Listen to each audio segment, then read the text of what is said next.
I am going to say welcome. This is part 2 of working with addicted survivors. This is more about the tools and skills that have been gathered over 6 or 7 years of working with addicted survivors. I welcome you all back. I will move forward. My name is Wendy Hilsenrod. I am a training specialist at TAASA. I'm happy that you all are with us today. And I am going to make several announcements. One, if you cannot hear over your computer or you're having audio problems, please call in. The number is at the top of the chat thread. I will also say it right now. It is 1-510-365-3332.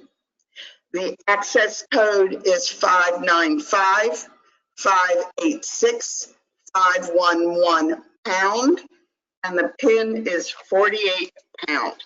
And with that said, I am going to move forward and we are going to get rocking and rolling. So again, welcome, and let's move on.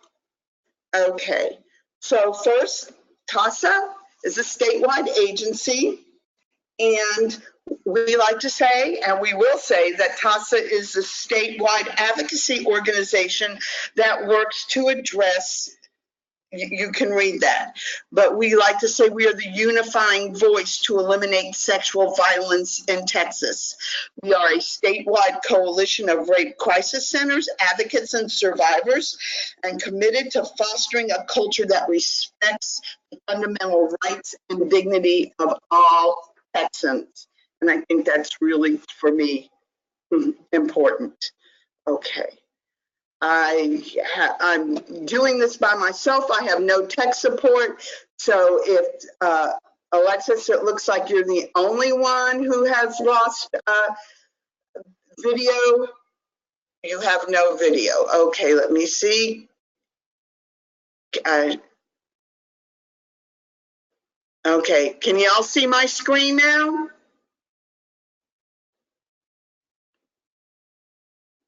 Okay. All right, thank you so much. All right, we've got this little tech problems out of the way. It's also being recorded. Then we shall move forward. All right. So Alice Miller said this: what is addiction really? It's a sign, a signal, a symptom of distress. It's a language that tells us about a plight that must be understood. And I talked a lot last week about language, and we don't have a language for recovery, for the dignity that it takes. And I also want to say that it is the symptoms. We're seeing symptoms of distress, and I want people to clearly understand that recovery is stressful. Dealing with life sober, when you've learned to cope with it only when you have had, you've dealt with all your trauma by using drugs, is extremely stressful, at least in the first couple of years of recovery, within recovery.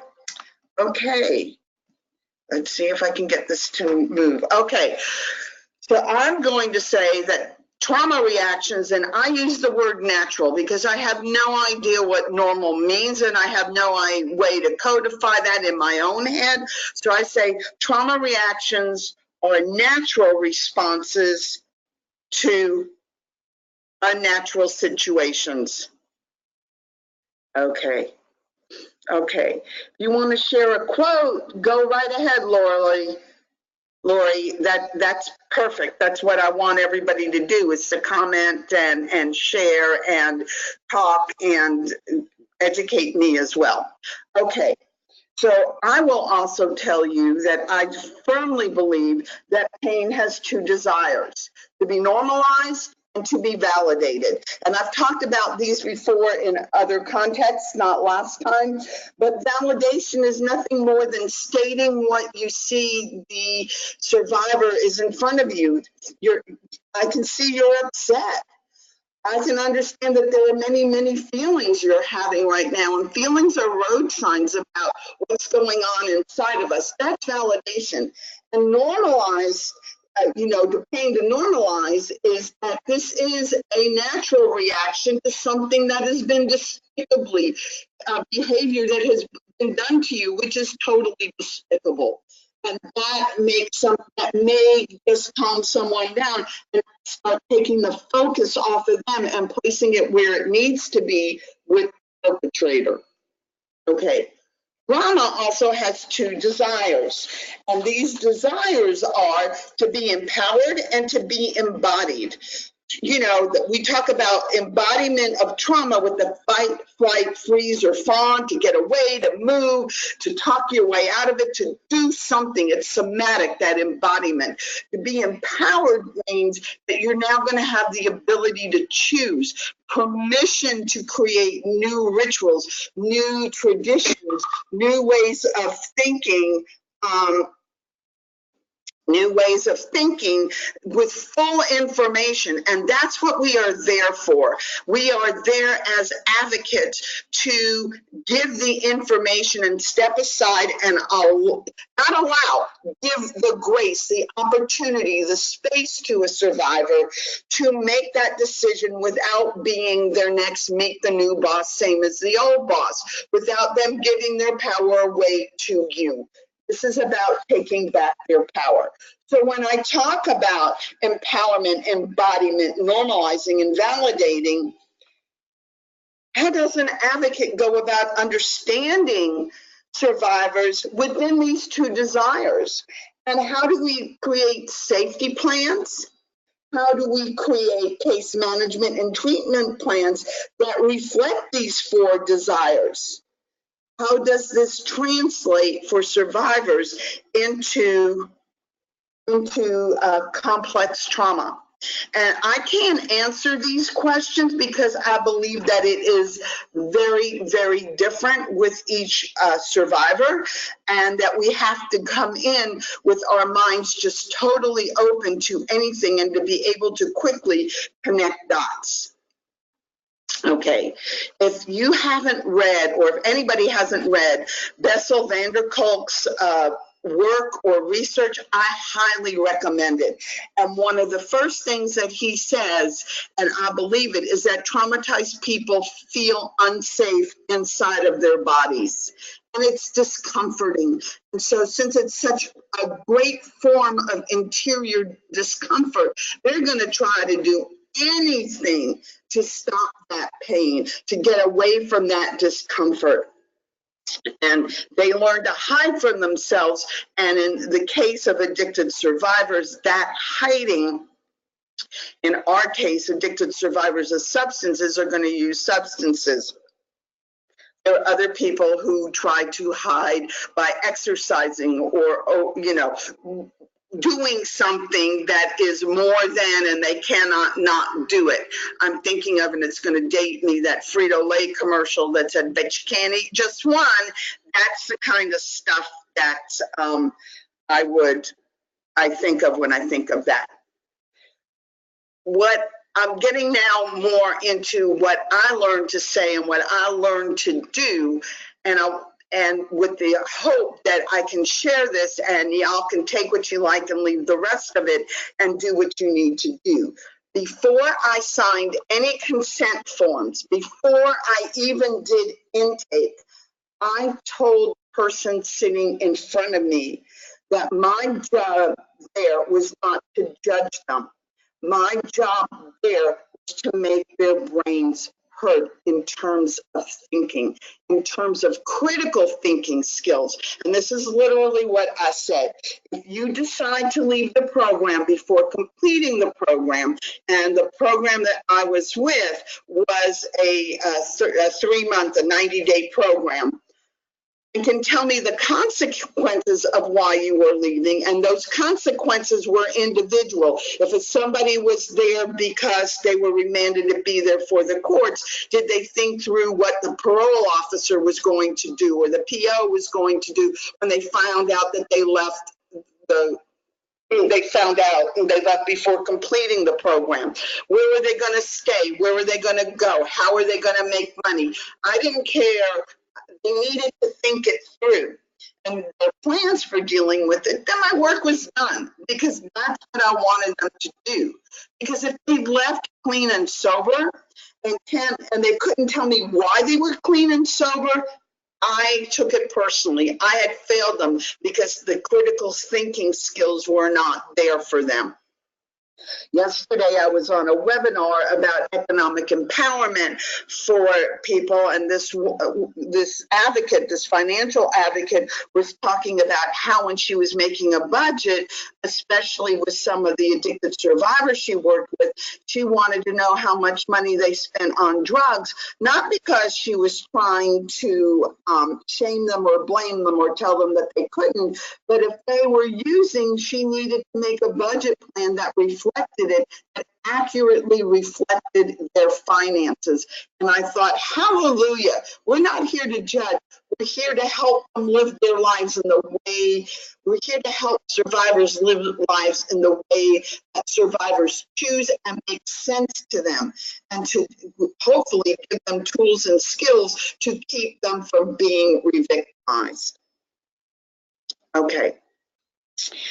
And then I would say, after that little speech, that I know that they've lived through traumatic events and they've developed incredible coping skills because they're sitting in front of me right now.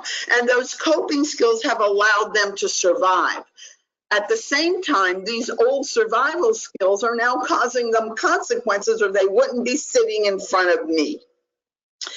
So I believe that these skills spoke to intelligence, speak to willingness to live, and I'm really confident that if they're willing to do the work, they will be able to tap into that resource of willingness and intelligence to figure out new skills that will allow the person to live in peace and happiness. I'm not suggesting it's going to be easy.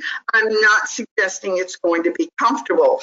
I also suggested to them that they were not on this alone. I was there to be their cheering section. Period. And then I would start doing the intake and informed consent. Now, I have a tip for when I did informed consent. And that tip was basically, the tip is basically, I explained my process of what would happen if somebody on that informed consent list called to check on the client. And that would be basically this. Unless I knew the person who was calling me, the professional, my professional peer, personally, I knew what they looked like, I knew the sound of their voice over the phone, I would take the call and I would say, can I call you back in 15 minutes? I would then go through the house to make sure, the agency, to see if the survivor was either in the house or if they had checked out of the house to go to work, to go to school, whatever it was that they were doing. If they were in the house, I would ask them to sit with me when I called back, and I would put it on speakerphone, and I would tell the person who was asking for informed consent, that informed consent person would tell them, in the interest of transparency, the survivor is sitting here with me, and we are going to talk. If the survivor was not in the house for whatever the reasons, I left them a note in their mailbox and asked them to come and see me. I would take detailed notes of everything that was talked about, and I would go over it with them and I would read it to them, because sometimes I would find that my survivors, not all of them, but a lot of them, were functionally literate. They couldn't read. Okay, I also went over mandated reporting. I would tell them what it was that I was mandated to report. I'm not going to go over that. That should be part of your ethics training every year. Anyway, that I was going to go over what they the mandated reporting, and every time that they were going to tell me, I sensed that there was something that they were going to tell me that that I might have to report.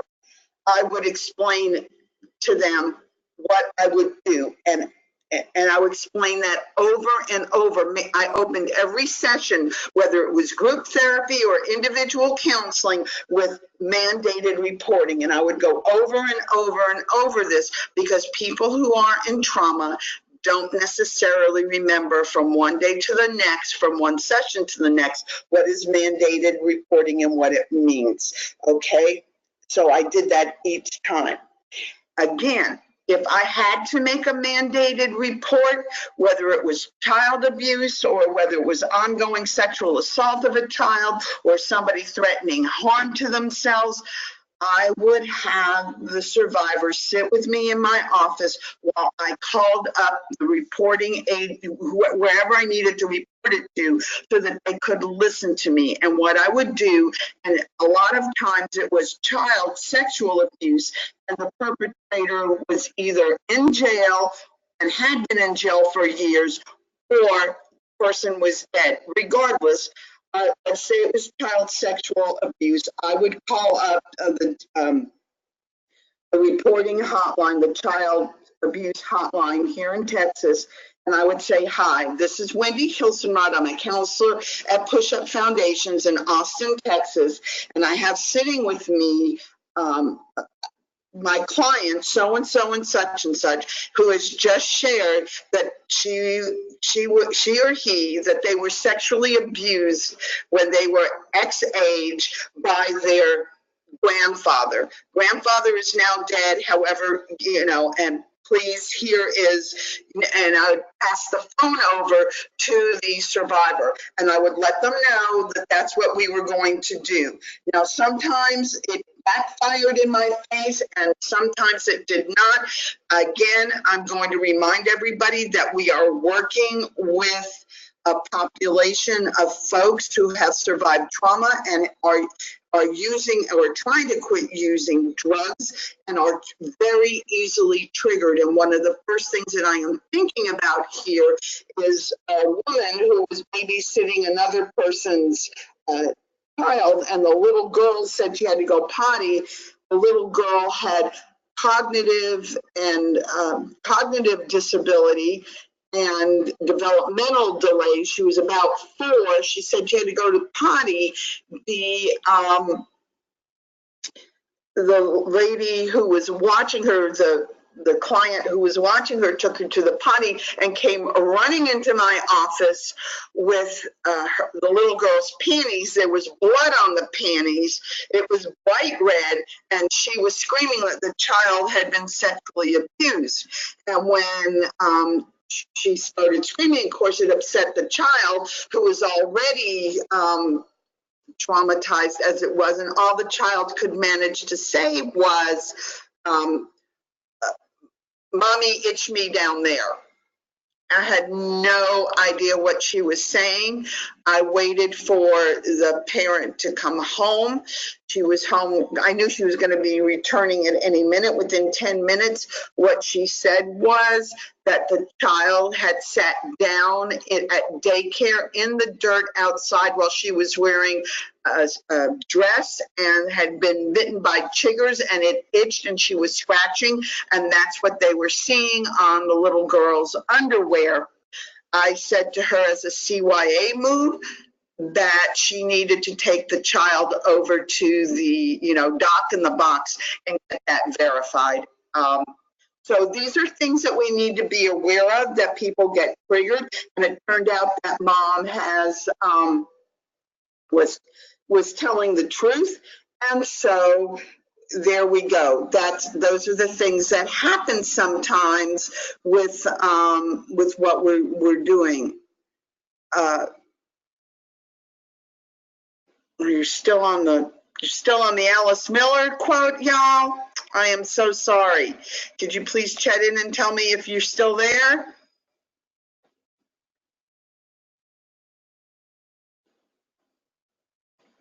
Yes? Let's see. Did this fix it? You should be seeing an intake. All right.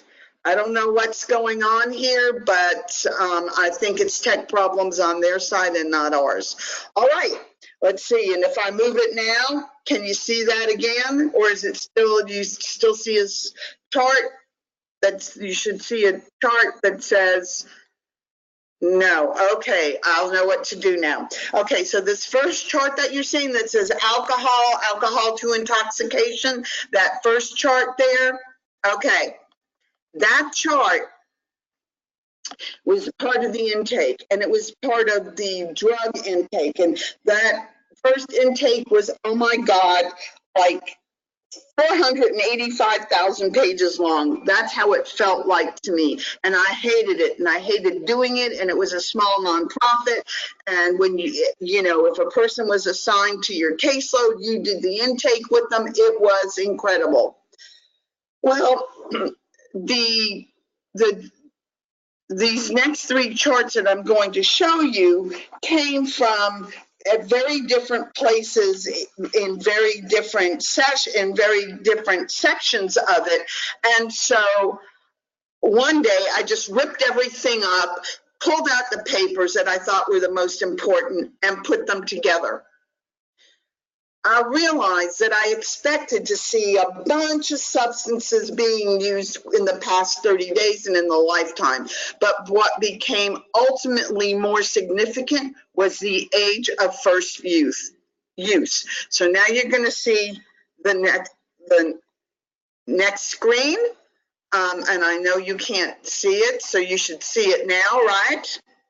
See the next chart that says significant problems. Okay.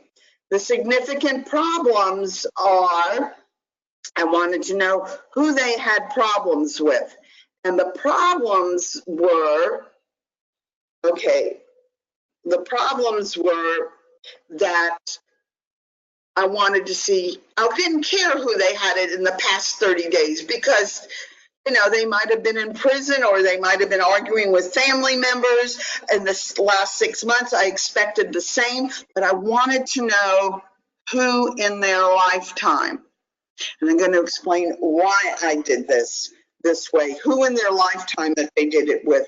And then the next thing I asked was, did any of these people abuse you? Physically, emotionally, verbally, sexually, spiritually, financially in your lifetime. And that's what I'm looking for in your lifetime. That was really important. On the intake paper, the original intake that the agency used was, didn't have, they had physically and emotionally, and that was about it. I had a really cool clinical supervisor, and we amended it to verbally, spiritually, sexually, and financially because I was able to successfully advocate for that. So what I'm looking for with consistency is what has happened across the person's lifetime and by whom. What happened with these three were that when I had pulled it out one time and I was putting it back together, these pages got jumbled and they came 1, 2, 3 in order. And I looked and I went, holy moly, we've siloed this information and have never connected the dots here.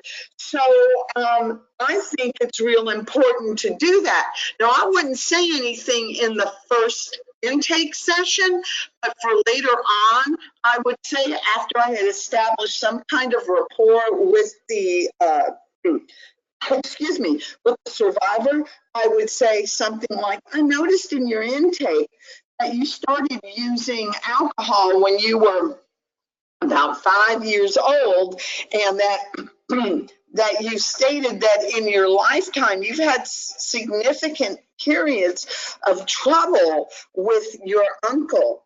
Is there any connection there? I would use it in some way, shape, or form. And that would start them to think about what had happened earlier. I'm going to go back to this in a little bit. I wouldn't be a good social worker if I didn't actually talk about Maslow's hierarchy of needs. This pyramid, I hope everybody has seen it. And I'm going to move that again so that y'all can see it. Okay, you should be able to see Maslow right now, his triangle, his hierarchy of needs. I think that when the clients come in, they are below the physiological. They are fighting for breath. They are fighting for food. They are fighting for sleep. They are fighting for homeostasis. They are barely keeping themselves alive. And we need to realize that what we want is to get people to self-actualization. That's cool. Yes, we want that. However, and the esteem and the safety and the love and the belonging, those are all good things to need and want. At the same time, these are all things that cannot be attained until you're at least at the physiological level. And I don't think that when clients come in, they are quite there yet. All right, let's see. Oh my goodness. Okay. Let's see if I can get this back to where it was. And we're going to move now from this to this.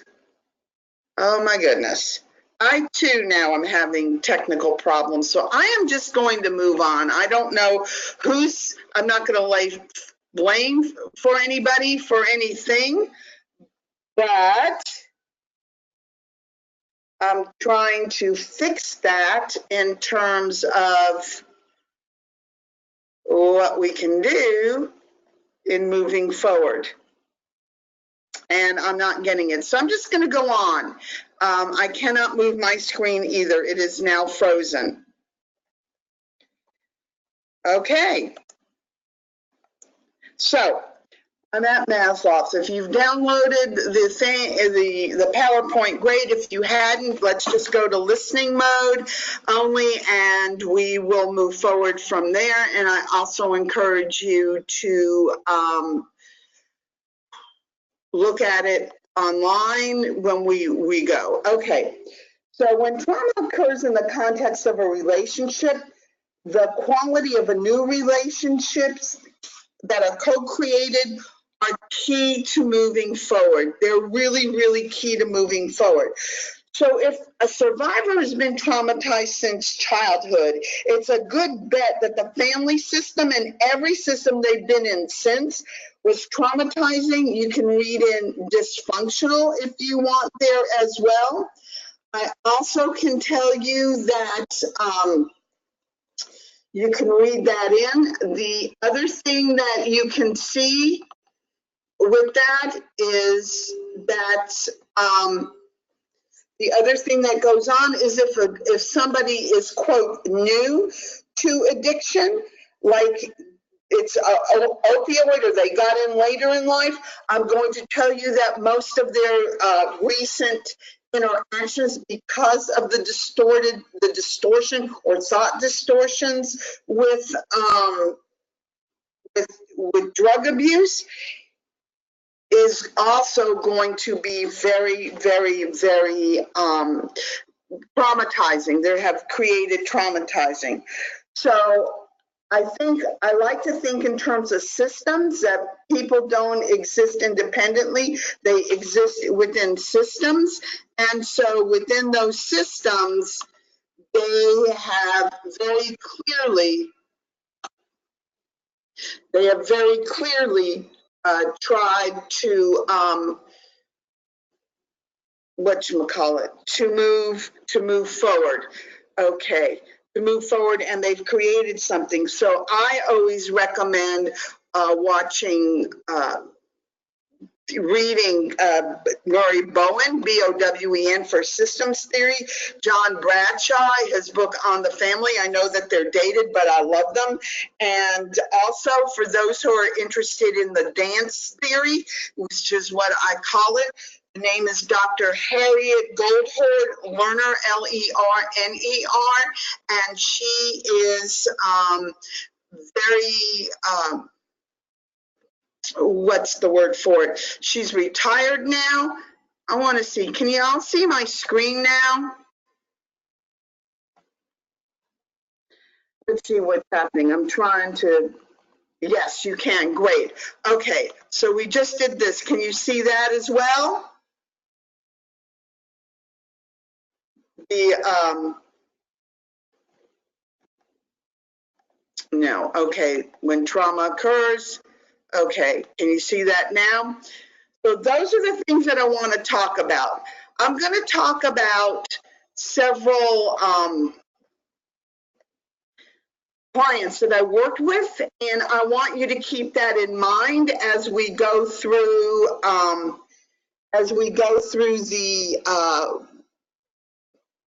the next stuff, so you can understand or maybe think about what was working.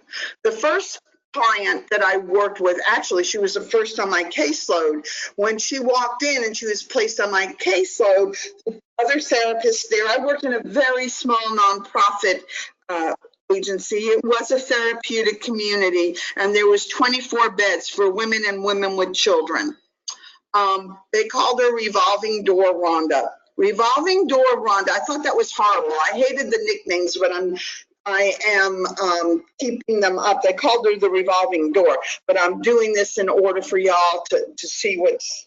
I don't like identifying people by nicknames, regardless. Revolving Door Rhonda. The first time she came in, she stayed maybe 2 weeks and left. And then came in again, maybe 3 months later, stayed for about 4 weeks and left. Came back maybe a month later and stayed for about 5 weeks and came back in maybe a month later and left again at 5 weeks. Came in again about 3 weeks later, which is when I saw her, and that's when she got the nickname of Revolving Door. And this time she stayed maybe 6 weeks, maybe 2 months, and left again. She came back in several more times. She actually did end up completing the program and graduating. And when I asked her at one point, I said, Rhonda, I see that you've come in 6 or 7 times, and I really applaud your effort for going and coming back. I said, I'm just curious why that happened. And she said, Miss Wendy, I could only take in so much at a time before I couldn't take it anymore. And that's when I had to leave, and I had to figure it out for myself and come back. What I took away from that was that we're asking people to do an inside job, and she was not able. It was so painful. She had to leave. These are my words, not hers. She had to leave to find an emotional resting place for it, someplace where it resonated in her and didn't cause so much pain. Yes, did she use while she was gone? Yes. But the times that she stayed got longer, and the times that she came between got shorter. And I think I call that a success. Okay. We had another young lady by the name of Outdoor, I called her Outdoor Dora. Dora literally freaked out when she was inside of 4 walls. Nobody ever dug a little bit deeper because we tend to silo everybody into, oh, you're here for addiction, or you're here for this or that or the other. What they didn't do with Dora was to understand that Dora had been so physically and sexually abused inside of her household, starting when she was about, as long as she could remember, let's just put it that way. Being inside was all sorts of triggers for her, and she couldn't maintain. And when she came in, she begged me, she understood why she was there. She understood a lot of things in her world. She begged me if she could sleep on the porch. And I tried to advocate for that, and it was unsuccessful because of insurance purposes and other policies and procedures that were not going to change. So the best I could do for her was to get her a bed by the window. Now, she wanted the window to be open, and that couldn't work for her because, again, insurance purposes, safety, all that other stuff, that wasn't going to work. When asked what made that so important for her, she said she had to feel the air, and she had to be able to breathe, and she had to be able to see outside. So we found a fan that she could blow across her face and arranged her bed so that she was literally looking out the window. And that worked for her. She also knew that she had to, when she left, she had to have a safe place to go live. And she knew, and I knew in my core, that she was never going to do that. She did find a safe place to live. She was able to give a physical address, and it was probably somebody related to her. She checked in with them at least 2 or 3 times a week. She did stop by the house every 2 or 3 months for quite some time. As far as I know, she's been able to maintain her sobriety, has not been in trouble with the law, and has not been re-victimized, as far as I know. Next client I want to talk about, and let me put it this way, Dora's needs and Rhonda's needs are way different. Now let's talk about Cottonmouth Candy. Candy comes in, and Candy can't talk. She can barely talk. I have no clue what is going on with Candy at this point in time, because she can't talk. She's mumbled, it's garbled, and I'm ready to make a referral to a speech pathologist or an occupational therapist. I mean, she's as thin as a rail. She barely eats. I have no idea what is going on with her. I'm not a medical person.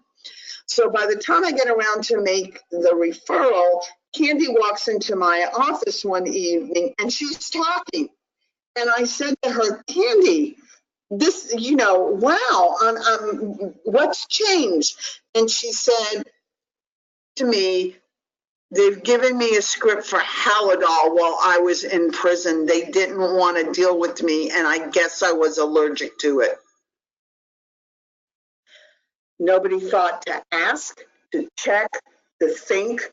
So now Candy, with all good intentions, and I've got air quotes around that, has been traumatized by yet something else that,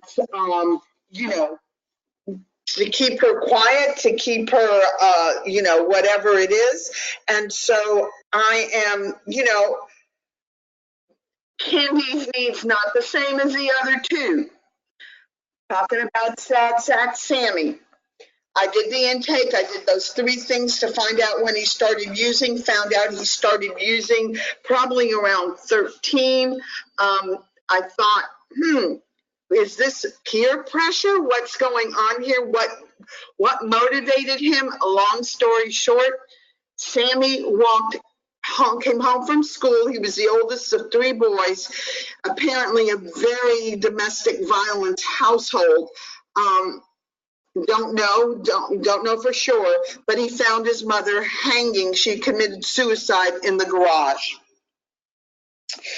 His dad, his whole family shut down. Nobody talked about it. He grew up in a house then that was totally quiet. He was never able to grieve, never understood what happened, never understood what was going on with his mom, nothing. So sometimes the trauma, the triggering event, is not necessarily the physical or the physical, sexual, verbal abuse. It's that quiet, those secrets that people are asked to keep around their family of origin. All right. Hide and seek, I call her Heidi Hilda. Again, I was still fairly green around the ears when Heidi was in my office doing the intake, and Heidi gets, I've never seen this before, I've never seen it since, gets this look in her face, and it's almost as if she has physically changed her features, the color of her eyes. I'm not saying that her eyes went from brown to green, but just a different shade of brown. It was a little spooky. And I said, Heidi, she goes in a voice that wasn't the voice she was speaking, and said, I'm not Heidi, I am Hilda. And Hilda, she goes in as Hilda, I have banished Heidi because I think I need to kill you. Okay, my office was not set up at that point to have a quick and easy access exit. So I don't know what possessed me. I stood up about 2 inches from Heidi's face, and I screamed as loud as I could, you better think twice about that. She was so taken aback that she sat back in her seat, and those 2 seconds brought me the time that I needed to run out the door. Well, Heidi was needed to be stabilized. She needed more psychological intervention than we could provide. So that is something I also think we need to pay a lot of attention to when we're working. What is going on here? Because for Heidi, was this literally a mental health issue that brought her to using, or did using exacerbate her mental health issue? I don't know, but it wasn't for me to figure out. Okay, so moving on, we're going to talk about, and I hate these terms, I hate using culturally appropriate and culturally competent. I'd like to use it more like cultural resonance, cultural humility as we move forward, because I think it's really important, if we're going to meet the client where they are, that we definitely need to be doing it in a resonant way for the client, not for us. So what is culture? Very simply put, it's beliefs, ideas, practices that make up a particular way of life in a particular setting. It defines who you are. If I asked you right now to define your culture, what would you say? How would you define the culture you live in? How would you define that to me? And you can go ahead and chat that in.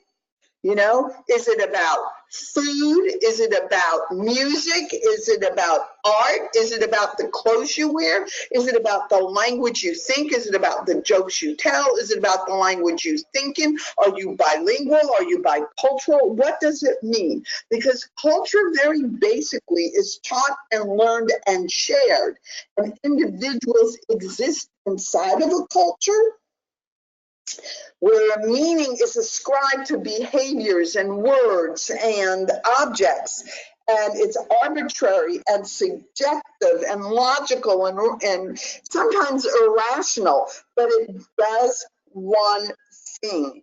It enables the people in that culture to communicate with one another without the need to explain or negotiate anything and everything. And it's really significant because the people, the clients that we work with come from a culture that is very significantly different from ours, and it both enables us when we understand it, and it also impedes us in our ability to understand what it is, where it is, and why it is our clients need. Okay, so how do we go about finding out about a person's culture? And this is not necessarily an easy thing, because culture has many different things, especially with words. It's denotative meaning. You can read that, the connotative meaning, the nonverbals, and the verbals. Tolerance with understanding. I like that. It is tolerance with understanding. It's also understanding that, you know, if someone comes into your office and they say to you, and you say to them, I see on your chart that your name is Dolores, or you introduce yourself and they say, my name is Sunshine Butterfly Unicorn, and you've got the chart in front of you that says that this is Dolores Ann Smith, let's just say, you go, wow, I've learned to say this, is that your street name? And they will go, yes. Wow, how would you like to be called? Well, I'd like to be called Sunshine, but you can call me Shine for short. Okay, you just found out something significant. I said, I see here, and I would make a note of it in there in my notes, my counseling notes. I can also see here that your given name, I just want to make sure I've got the right chart. I would say that the given name is Dolores Ann Smith. And they'd go, yep. Okay, so that's one way of finding something out. Okay, the street names. Because what people say, and they're going to tell you, come from their observations, which they interpret and draw conclusions from, and that is based solely upon their culture. So expect misunderstandings to occur because you're looking at it from your lens, they're looking at it from their lens, and somewhere we've got to have the give. The give at this point in time is what I call the critical thinking skills that I would like my clients to learn. I like to think I have some of them, so I'm the one who is going to show them by example how to move forward when I see cultural differences arising. Where's that resonance? You know, to change the gears, to change the thinking, the speaking style, to change all that stuff. Because, and I think I'm going to have to rename this slide, is that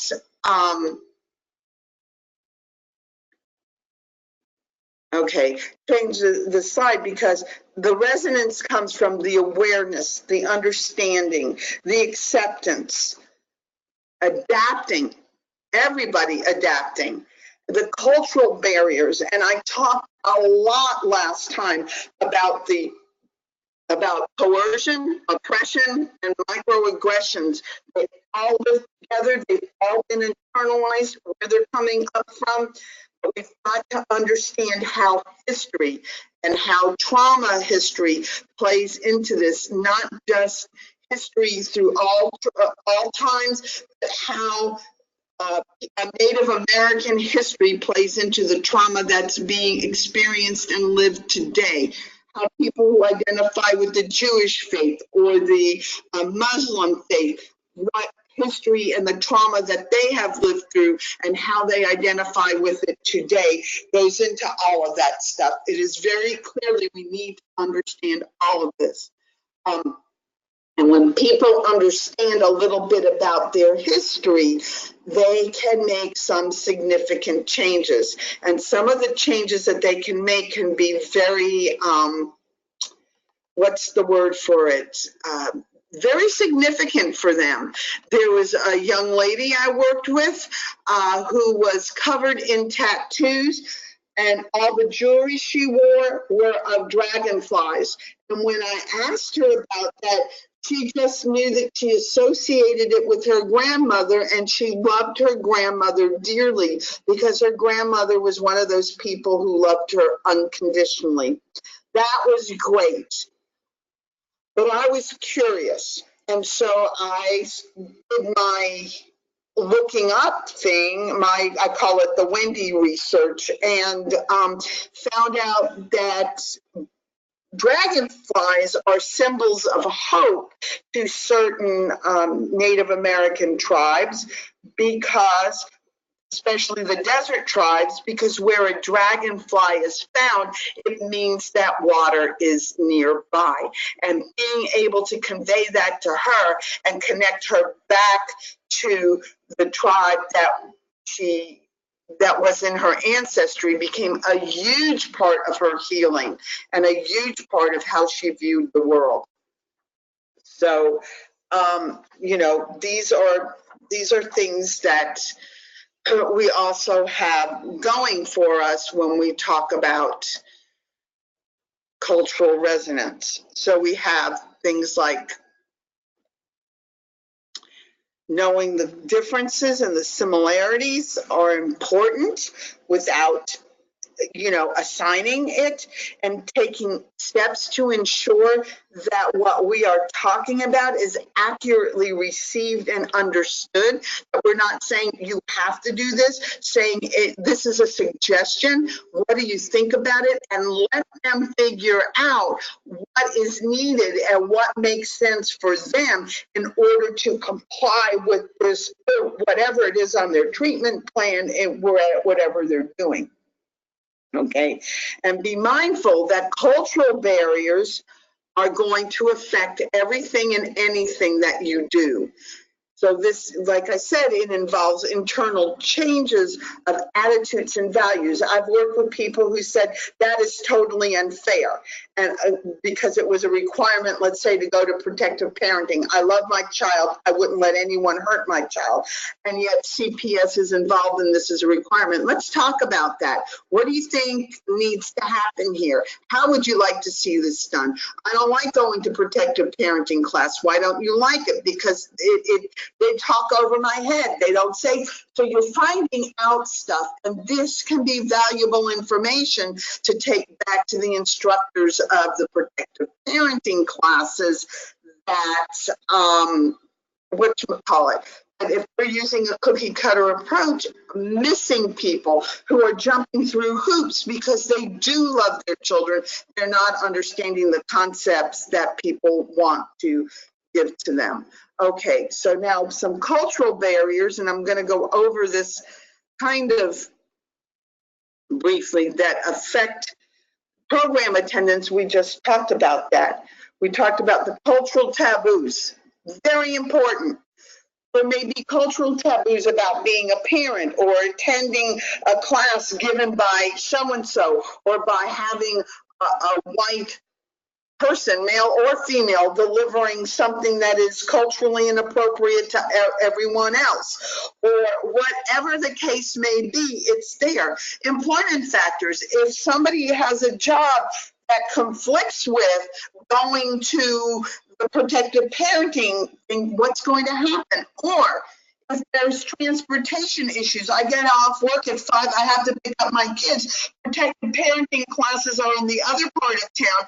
I have to, at 6 o'clock, I have to leave work, get on a bus. What if the bus is late or breaks down? Pick up my kids, go over there. I've got to feed my kids. There's no child here for me. Do you understand some of the, what if a child's sick? What if whatever, locations, geographic location, socioeconomic status. Lots of people that I worked with did not own a car for many, many, many reasons. And the priority issues, what the client considers to be their priority issues. Would a good mom drag her kids from daycare without dinner to go to a protective parenting class to learn how to be a good mom, where they don't serve dinners and gets dinged because their child are starving and has to wait until at least 7:30 to feed them when they should be getting ready to go to bed? You understand? What if they also have to go to drug court at that time? What if they are on one of those nights? What if they're required by the shelter or required to go to 12-step meetings at the same time? How do we advocate for all these things to happen for the client? Because what I experienced with my clients that I worked with was that they would choose a priority issue.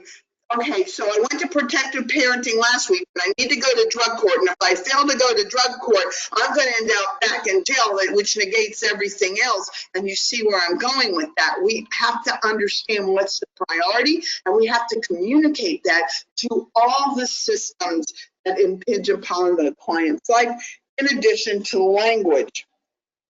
And the language is very, very important so that we can understand, the client can understand what is being asked and required of them, not for us, and to be able to communicate it to us, for us as advocates to understand and be able to communicate it out to our professional peers who are also in the client's life.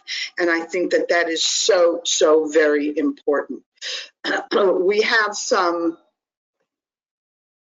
cultural and ethical dynamics that go on, and these are to increase, like I said, to a very great extent, the client's awareness of their own cultural values and norms and the effects of biases and racism that play out in their everyday life.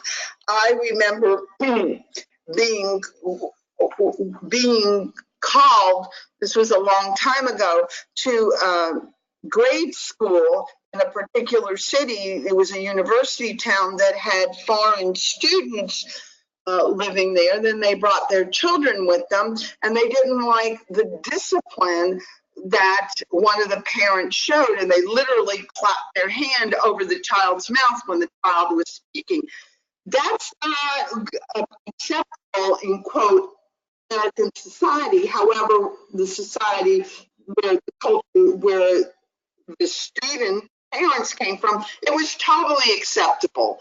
So we had some bias, we had accusations of racism going back and forth with nobody wanting to understand what was going on with the clients. We need to understand that, because I know for a fact, for me, that if I tried to plan something,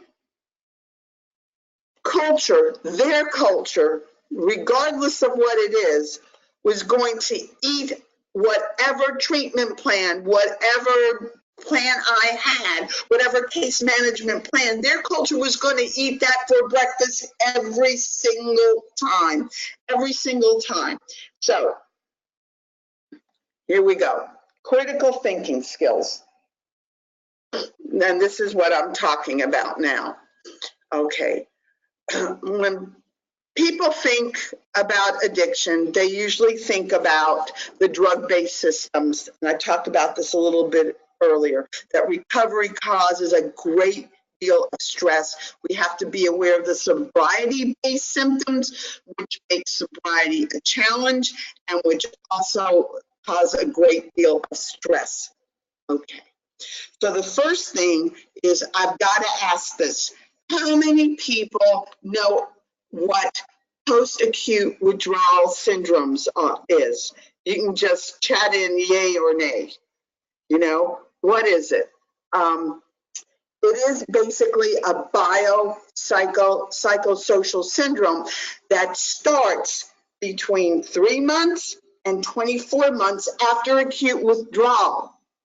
It's the nervous system readjusting to life. These symptoms peak because now the nervous system's not getting the drug to deal with it.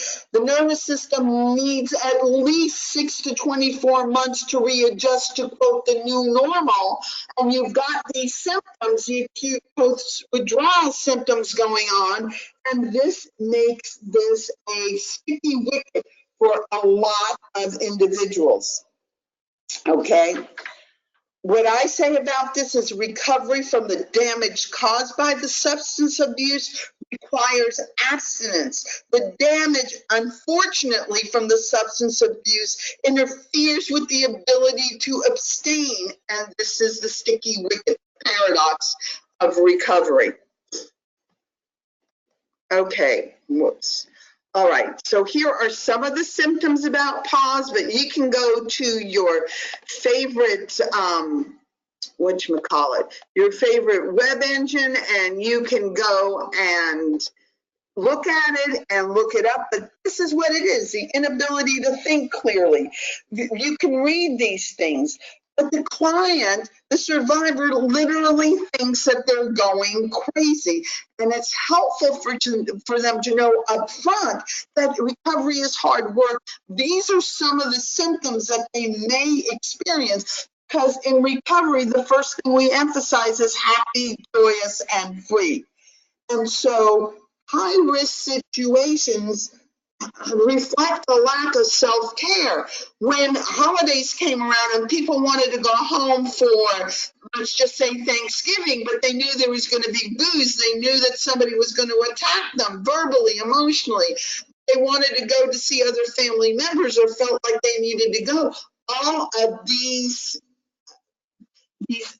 worries need to be addressed, and a safety plan for that specific instance needs to be created. If they have a car, can they walk around with their car key in their hand? Is there someone that they can call? Can they go out for a walk? Whatever it is, it needs to be focused on them. It's not the situation in and of itself that makes the survivor vulnerable. It's the survivor's perception and reaction to the situation that makes it vulnerable. And so knowing all these things, and remember we talked last time about diet and exercise and sleeping and managing stress and adjusting perspective and positive attitudes. This is where helping to go to when pause comes up is huge. And I'm going to talk a little bit more in depth about what people do. Okay, for sleep, I first became aware of sleep. Okay,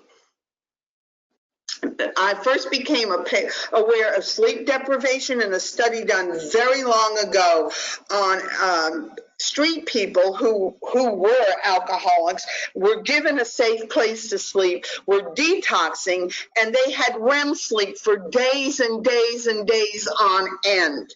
So sleep deprivation is bad for the brain. It causes trouble with all these things. It's connected to pause. The other thing that it does with sleep hygiene, they're now calling it, and again, you can find this on your favorite search engine, but it's creating new habits around bedtime that are conducive to sleeping. If you're going to nap during the day and it interferes with sleeping tonight, at night, then limit your naps. It is also said that a good sleep, REM sleep, is usually 45 minutes into sleeping, and you need to complete that REM cycle. So you need, if you're going to take a nap, it needs to be at least an hour and a half in length.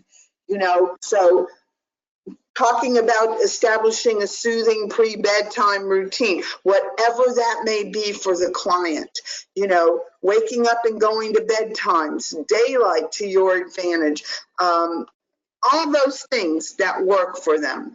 With nutrition, I talked about, and I sincerely mean, that food can be either poison or it can be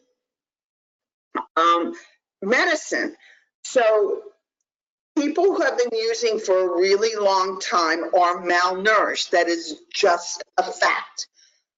So getting to know the type, the extent of the malnourishment, the gastrointestinal functions that could be disruptive, what kind of appetite, the organ dysfunction affecting nutritional restrictions, all that stuff needs to be, quote, diagnosed.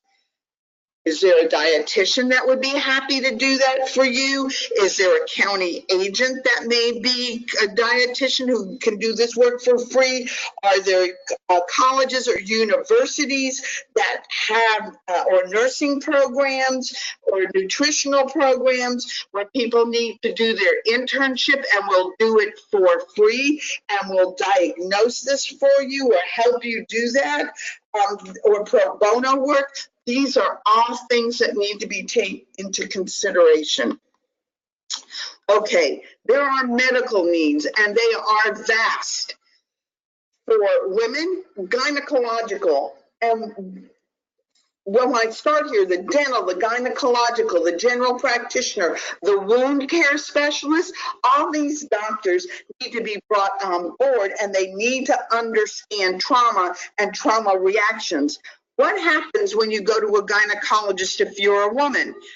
Are your legs not spread and it's invasive exam? What happens whether you're a survivor? Doesn't matter your gender. What matters is that you're now laying down and someone is coming with a needle into your mouth or fooling around in your mouth. General practitioner, generally what do? They ask you to lay down and they press on your body. Does it hurt? Does it hurt? Same thing. They need to understand this clearly. If possible, you need to explain this. Somebody needs to explain this to the survivor, to walk through the facility and talk about what's going to happen before. And if they want someone to go in there with them as support, who is that someone going to be? Is having the nurse in there with the medical professional appropriate? Do they want a case manager or an advocate to go with them? These are things that we need to talk about beforehand. Okay, all right. So the symptoms of PAASA are not the same in everyone. They're going to vary, but over a period of time, they may get better. They may worsen from time to time. They may stay the same. They may come and go. It is just all over the map. You cannot guarantee it, but understand that it's going to take the body a good 2 years to just get back to, quote, a baseline of normal. Okay. I took this from the New South Wales government in a webinar I took, and this is how they were explaining, and I loved it because I know this comes power and control over from the family violence. However, this is how they were using it to explain relapse, and I thought, oh my God, this is great. I wanted to just pull that in there because what relapse is, and it is a collection of common triggers for people. It's any event it's a common triggers for the population of addicted survivors that maybe we may not normally associate. Going into the pharmacy to pick up a prescription, especially if they have floated bad scripts before, or triggers them into remembering what they used to do. Going to the dentist, as we talked about before, or especially getting your mouth numbed to work on something. Symbols, whatever they may be, music, sounds, words, neighborhoods. Payday. What did people do with their money when they got money as addicts? They were always planning how to get the next fix. And so we have to talk about this in addition to the other, quote, common triggers like sounds and colors and objects and anniversaries and significant life events that we include in. So we have to make that clear. Some techniques that I have found that can help pause, is very literally talking about the experience, verbalizing it, venting, reality testing, problem solving and goal setting, and backtracking to understand what it was to get them here. Like for problem solving, we're going to do a part on critical thinking. What can the survivor do right here and now about the situation? Can they change it? If they can, what can they change? If they can't, then what do they need to do? Expressing it as much as they can, even if it feels unreasonable or irrational, doesn't matter, get it out. Testing reality, they're in 2018 right now. Is this true? I had a client tell me at one point in time that their goal was to make those triggers so small it could sit on their hand and they could go, hello, my little fear, and pet it so that it was not so huge for them.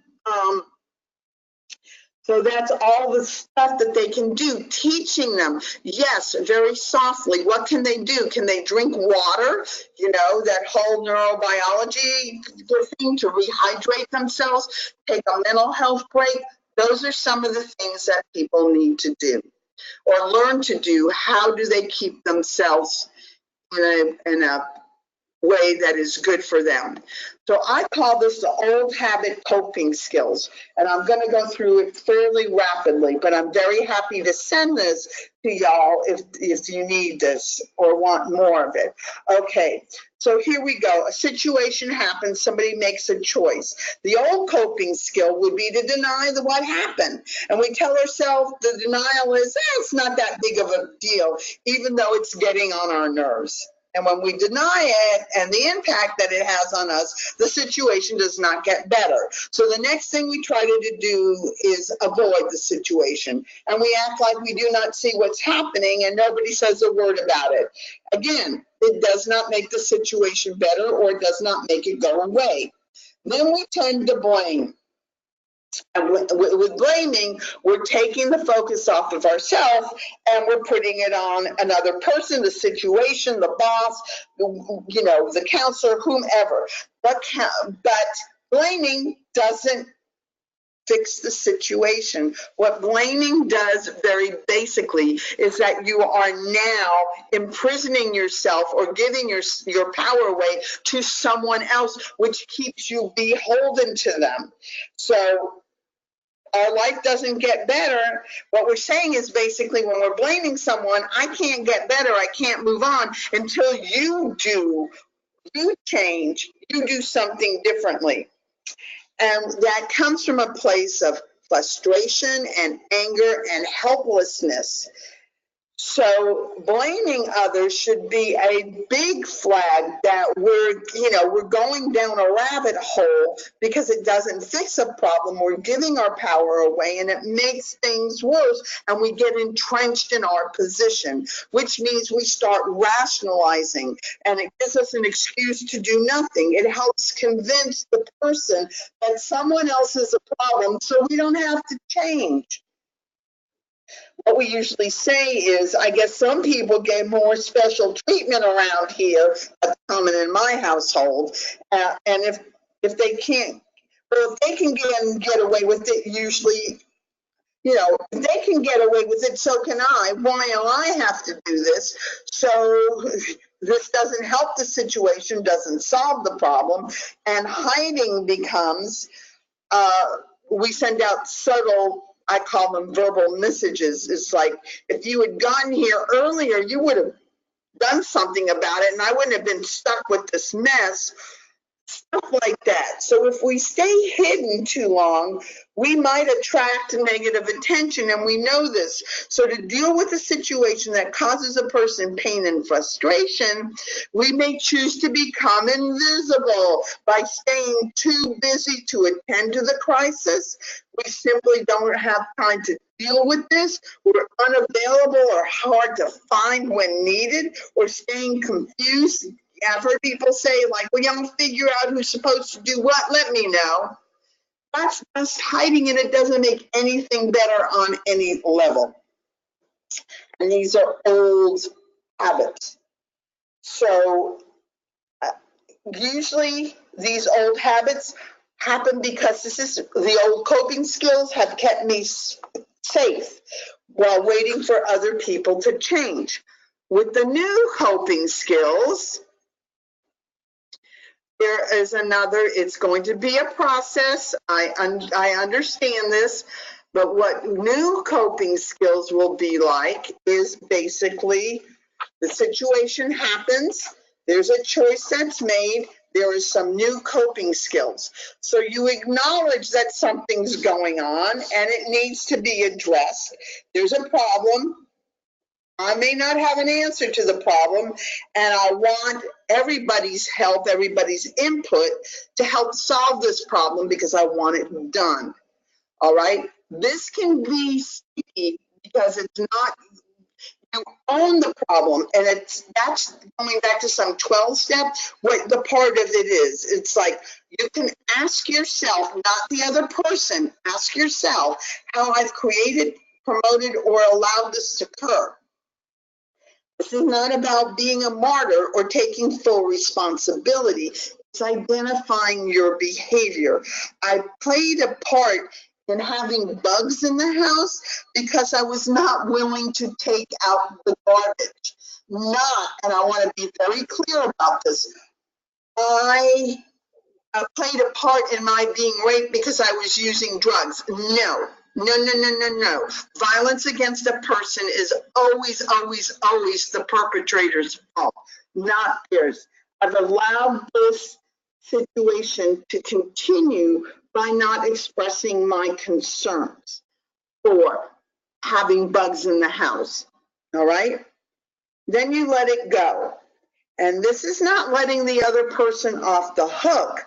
It is about moving forward and going. In the past, we had bugs in the house because no one was willing to take out the garbage, me included. I include myself in that. So moving forward, we're going to do something different. We don't need to attack or point fingers. We're going to figure out how we move forward from here. And we're going to fix what is wrong in the here and now. So that means we're going to adjust to, without blame, without judgment, and come up with alternatives to the solution. I noticed that the trash needs to go out every night. And who can take the trash out on Monday? Who can take the trash out on Tuesday? And you go through it. Oh, I see, you have basketball practice and you don't get home until about 8 o'clock at night and you're tired. Who has the time on Tuesday night to take out the trash? Those are the solutions I'm looking for. Not that, and then making a schedule that reflects that, and that is the adjusting. So if the schedule changes and something doesn't happen again about the trash getting taken out, we now have a new system that we're going to, because the recovery is the result of adjusting. We learned that there's different options. We don't have to blame or attack. We can move forward, and next time when this happens, we can say to ourselves, oh yeah, I've been here before and we made this plan and this isn't working now. So maybe we need to create another plan using the same new coping skills, new choices. Because when that happens, it creates an upward spiral of trust and cooperation and working together to solve problems. It creates community, and that's what being isolated from, being abused, being power and control over keeps a person isolated from, that sense of cooperation and working together. Okay.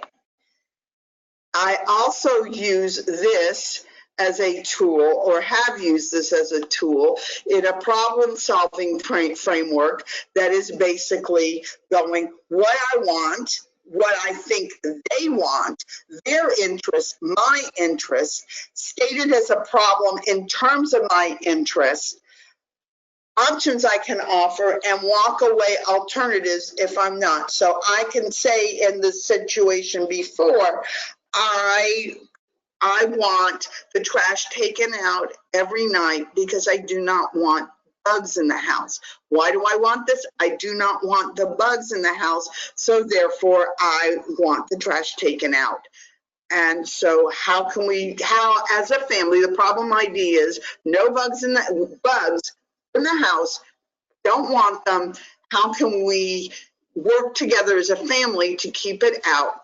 What can I offer to satisfy? What are the options? I'm willing to do this on Friday night, Saturday night, and Sunday night. The rest of the week needs to be covered. What can we do?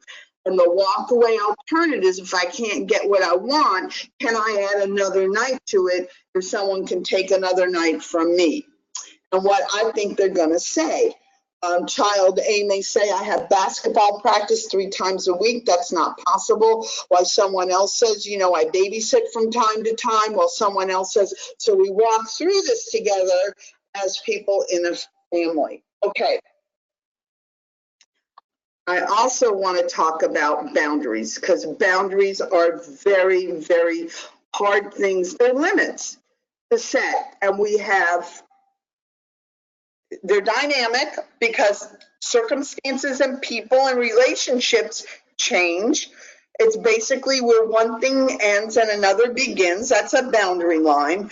But they're important in all relationships, relationships with everyone, because they draw a clear line between everything that is you, your space, your thoughts, your feelings, your needs, your choices, and someone else. And they put out a clear message to what you need and expect from other people.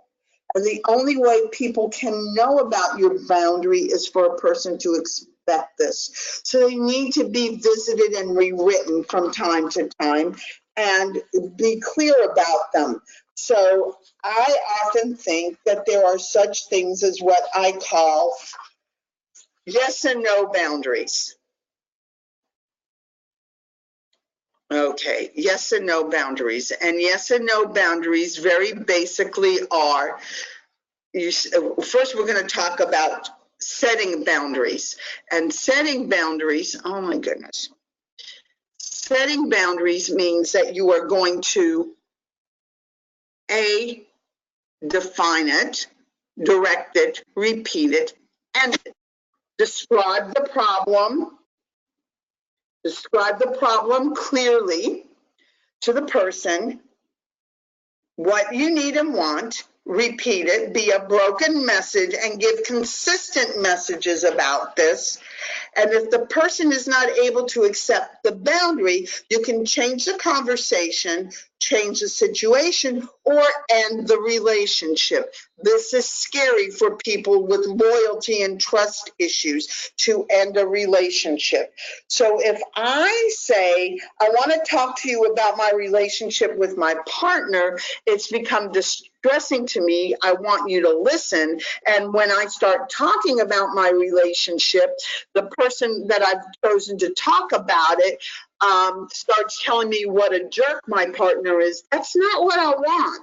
And to remind them, can you just listen to me? I need some help with my feelings, with my stuff, all this other stuff, to repeat it over and over again. And if the person is still criticizing my partner, to say, I don't want to talk about my relationship anymore. I feel criticized. What I really want to talk about is, do you want to go visit Jane's mom? She's in the hospital and Jane might need our support. Or to know that this is not a safe person to talk about your relationship with.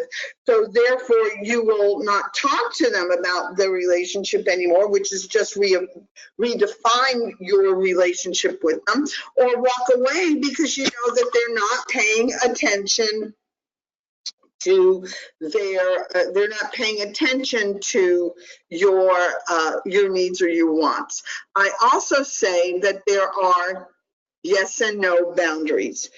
No boundaries define what we don't want, and yes boundaries define what we do want, and we need to clearly state both of them.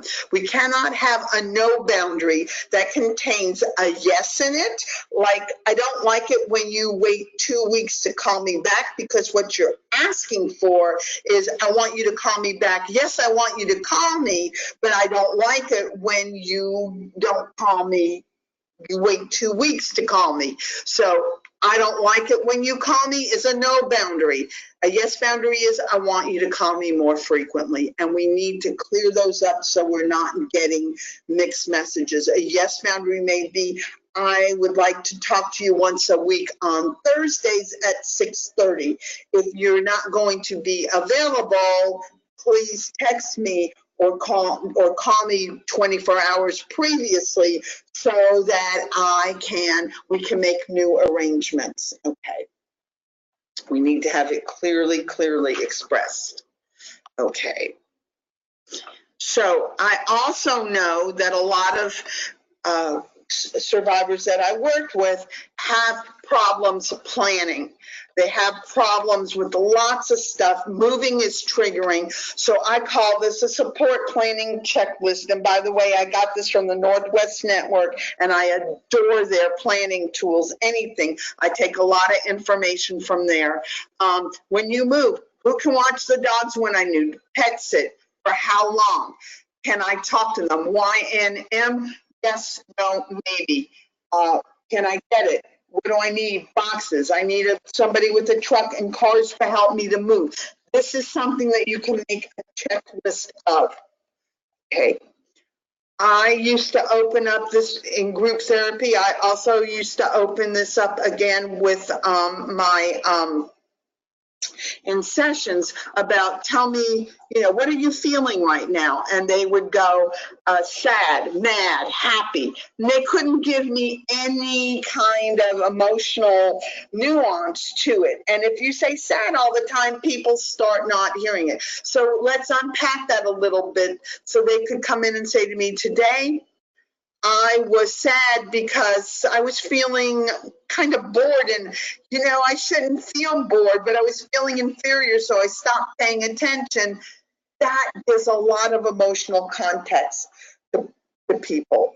Okay, I talk about parenting skills, and with parenting skills, the first thing I want everybody to understand is I don't care who you use as your child developmental theorist. I like Erickson, but to understand stages and phases of it. Okay, and I also want everybody to understand that there is self-talk that goes along with it. So I use a tree like this. And I would say, what did you hear? What self-talk? What's going on in your head? When you do something, what do you hear? And then I ask them to take it back to where they first heard it. So in other words, one little end of the branch would be, Wendy, you can't play with your brother's toys. And we would take that all the way down. Where was it reinforced? In my home, in my schools, in my neighborhood, in my work, in college. What was it in my work, in my college, everything like that? What is it? And the roots are always an ism. And I'd ask people for a week to go on and start doing so, stop themselves and write down all the negative self-talk that they had, identify where it came for them and what the ism was behind it. Then we would process that later on, either in groups, not in group therapy, but in a session. And then I would come up with positive self-talk. I would use the same tree, but this time we would color in different, use different colorful things about, well, if Wendy, you can't do this because only boys do this, what then is the anecdote to that? What then is, Wendy can do whatever she's capable of doing. Is it good? And we end up with a colorful tree with big and pretty roots about empowerment. And I would also use that emotional chart to put in what I wanted, where I wanted, and how I wanted it to work. And this can also become part of somebody's treatment plan, case management plan. The other thing that I would have people do is to tell stories. Storytelling is an art, and I understand this, and I'm not as good as technology as I want, but between initial situation and aftermath, there should be a gap that's an upward style, because you tell the initial situation, the problem, explore the problem, you have a midpoint or an aha moment, you explore the solution, you do the solution, and the aftermath is a life that contains that solution, and you move on until you have another triggering situation that causes a problem, and you're moving up as opposed to moving down with all those new critical thinking skills that you are gaining. The other thing that I would have people do is rework the 12 steps. And this is what they would do. I would have go over the 12 steps, the principles behind them, and you can see them. And then using those principles, I would ask them to rewrite it. And these are some of the things that they rewrote. I admit I'm powerless over because of that obsession. My life is unmanageable. I've had many people tell me that they are not defective. They have inappropriate coping skills. Great. They would, why should they make amends to somebody when it's going to hurt them? And I hear that and I appreciate that and I can work with that. I talk about very basically codependency and adult children of alcoholics. I think it's important that we understand what codependency is and how that, to me, it's basically giving your power away. When you are totally enmeshed with someone and you've given their power away, this is a source of emotional pain. You can be interdependent with people, and that is fine. You cannot give your power away, okay? Some of the signs of codependency are this: it's not okay to talk about feelings. It's not okay to express, do as I say, not as I do, controlling behavior, intimacy problems, caretaking, hypervigilance. These are all some of the signs of codependency that have existed within families, dysfunctional families, and have moved forward. People take them with them as they move forward into their relationships. Okay. We talk about the 12 promises, which is what people come into the program for. I talk about them and I talk about how they will, we hope, manifest, and they're good things. However, we've got to get through early recovery quickly. All right? And how would they like to rewrite the 12 promises? What is it that they would want to do for themselves? All right, I talk very much about adult children of alcoholics because I believe that adult children of alcoholics, we are people who grew up in dysfunctional homes, people who have substance issues usually come from homes with people who used, usually, not always. So this distressed my clients, my survivors, greatly because there were 13 problems to it. There were only 10 solutions. I asked them to create the other 3 to do it. They didn't. You can also go online and find these. The ones that made them the happiest to learn was the 3 C's. They didn't cause it in their parents, they couldn't control it in their parents or caregivers, and they certainly can't cure it. They can only learn to put the focus on themselves and to be good to themselves, period. And finding out what that meant was huge for them. The other thing I used, and I love to use I used it a lot, was children's books. Most of the population that I worked with, no one ever read to them.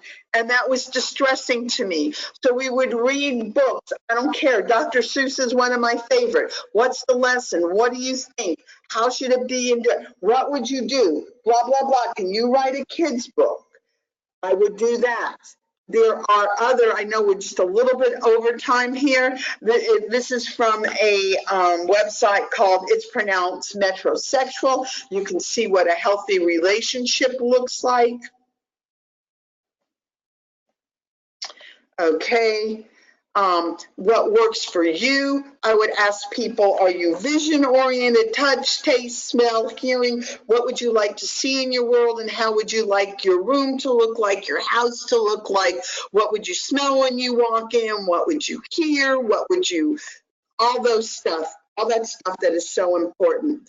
There are relaxation and stress reduction, breathing. There's something called dragon breath that's part of yoga, but it's great there's, you know, do sports work for you? Are you more somatic? Or baking bread and beating the yeast down is just a great way to get aggression out of your body. What are the activities that reduce your stress and go from there? You know, what does basic self-care look like for you? And it doesn't need to be complicated, okay? If working out is not part of your routine for taking care of yourself, that is great. Okay, you tell yourself daily, I don't need to thicken my skin. That's the wrong attitude to take. I need to let the world in and to breathe it out. I can't do that if my skin is thick. People are not actively trying to hurt me. I can get angry over it. I don't have to act out on it, okay? To know that you're not alone in the work that you're doing.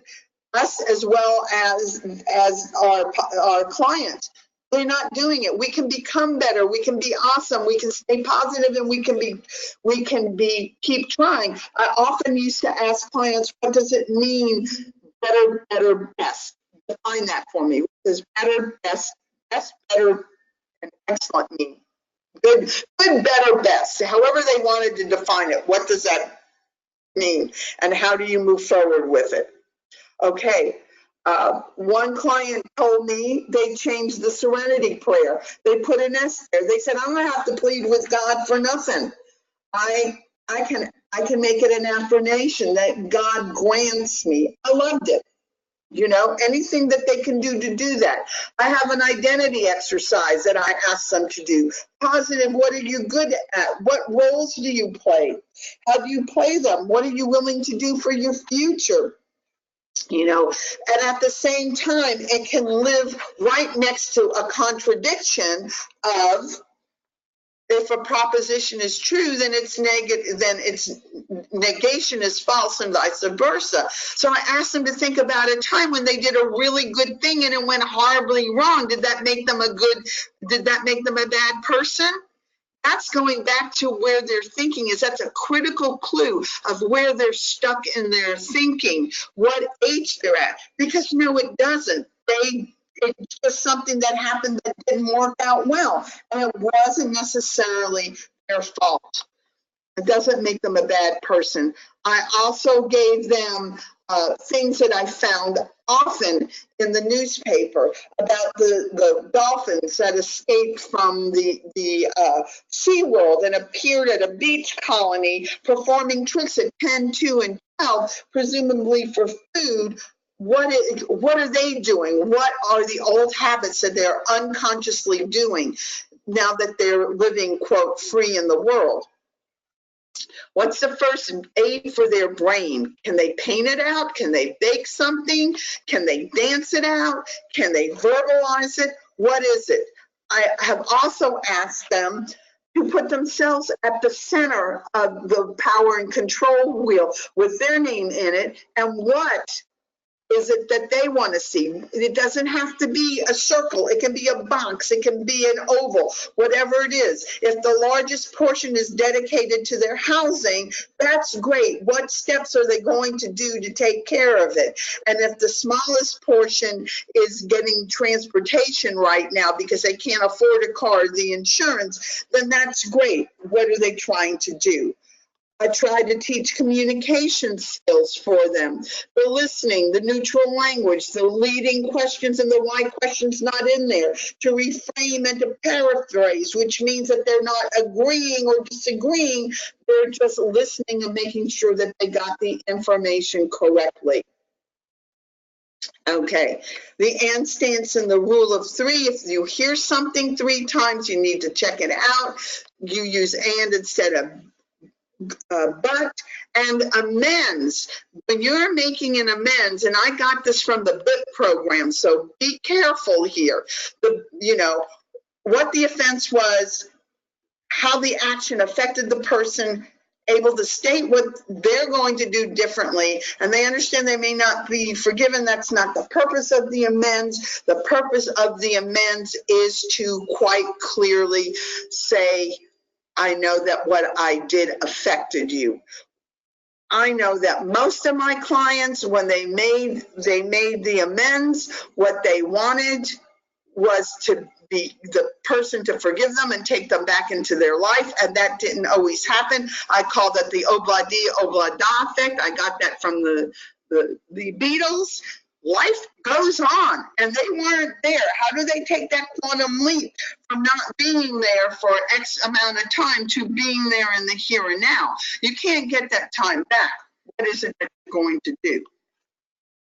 Okay, I have them do little exercises like waiting versus patience, and that literally means, what are you doing? What does patience mean? How they define it is going to reflect how they feel about themselves and the world around them, and how they're going to be able to handle their own recovery. Because if they're just waiting for their recovery to happen, it's not going to. Patience is the ability to work towards a goal and watch it unfold. The other thing that I had them do was things to quit right now. It's trying to please everyone, living in the past, putting yourself down, especially putting yourself down and living in your head and overthinking it. Other topics for examination were gratitude lists, concentrating on specifics rather than generalities, because it's the devil's in the detail. Worrying, it keeps you from focusing and accomplishes nothing. So that's what I had in that list.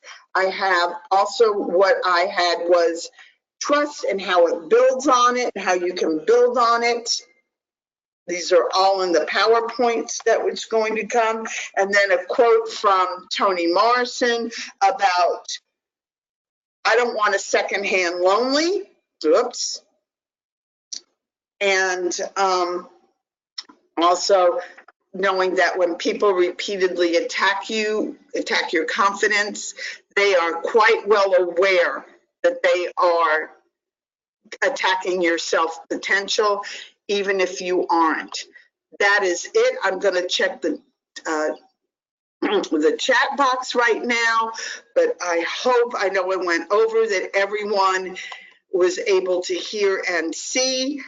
Please feel free to chat in any questions. I'm going to put up the post test. Please take this. You can find this here. And I thank you for your time and your attention today. And we are done. I'm going to hang around until I close the post test in a few minutes. Thank you very much.